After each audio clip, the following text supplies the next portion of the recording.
नमस्कार दोस्तों। लाल किले से प्रधानमंत्री जी का अब तक का सबसे लंबा भाषण आया है, 103 मिनट का।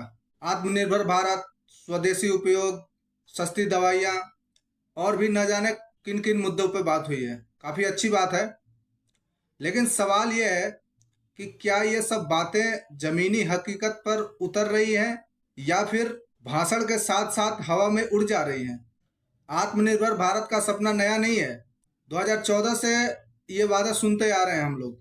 तब भी वादा किया गया था कि भारत मैन्युफैक्चरिंग हब बनेगा, लेकिन 10 साल बाद जमीनी हकीकत क्या है? आज भी हम मोबाइल, लैपटॉप, चार्जर, खिलौने, मशीन इत्यादि चीन से ही खरीद रहे हैं। तो सवाल ये उठता है कि जब मेड इन इंडिया का इतना ही शोर है, तो फिर मेड इन चाइना क्यों दिख रहा है? प्रधानमंत्री जी ने मेक इन इंडिया पर जोर देते हुए कहा कि हमें विदेशी वस्तुओं का उपयोग नहीं करना है। तो प्रधानमंत्री जी, मैं आपसे पूछना चाहता हूँ, आपसे शुरू करता हूँ कि आपके ऑफिस में रखी हुई ऐसी क्या क्या वस्तुएं हैं जो कि भारत में निर्मित है? आप जिस गाड़ी की सवारी करते हैं वो भारत की किस कंपनी में बनी हुई है?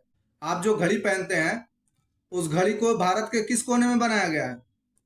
आप जिस लैपटॉप को यूज करते हैं काम करने के लिए, उस लैपटॉप को भारत के किस कोने में बनाया गया है? आप जिस हवाई जहाज से घूमते हैं, विदेशों में यात्राएं करते हैं, उस हवाई जहाज को, उस प्राइवेट जेट को कहाँ बनाया गया है?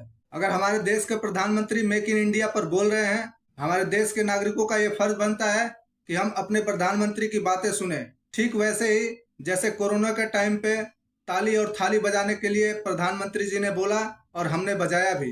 प्रधानमंत्री जी ने ऐलान किया कि 2025 के अंत तक भारत अपना सेमीकंडक्टर चिप्स बनाएगा।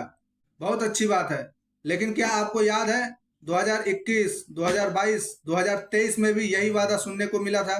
टाइमलाइन खिसकती जाती है और हकीकत यह है कि ज्यादातर टेक्नोलॉजी और निवेश विदेशों से आ रहे हैं। फिर आत्मनिर्भर भारत किस बात का? मोदी जी के 103 मिनट के भाषण में बेरोजगारी शब्द एक बार भी सुनने को नहीं मिला। भारत का युवा बेरोजगार है, लेकिन प्रधानमंत्री बात करते हैं आत्मनिर्भर भारत की। भारत के बेरोजगार युवा आत्मनिर्भर कैसे बने?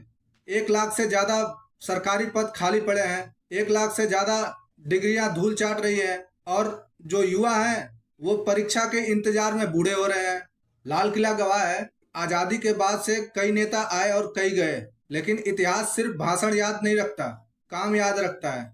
आज देश पूछ रहा है, झंडा तो लहर गया, लेकिन आम आदमी के सपनों का रंग कब बदलेगा?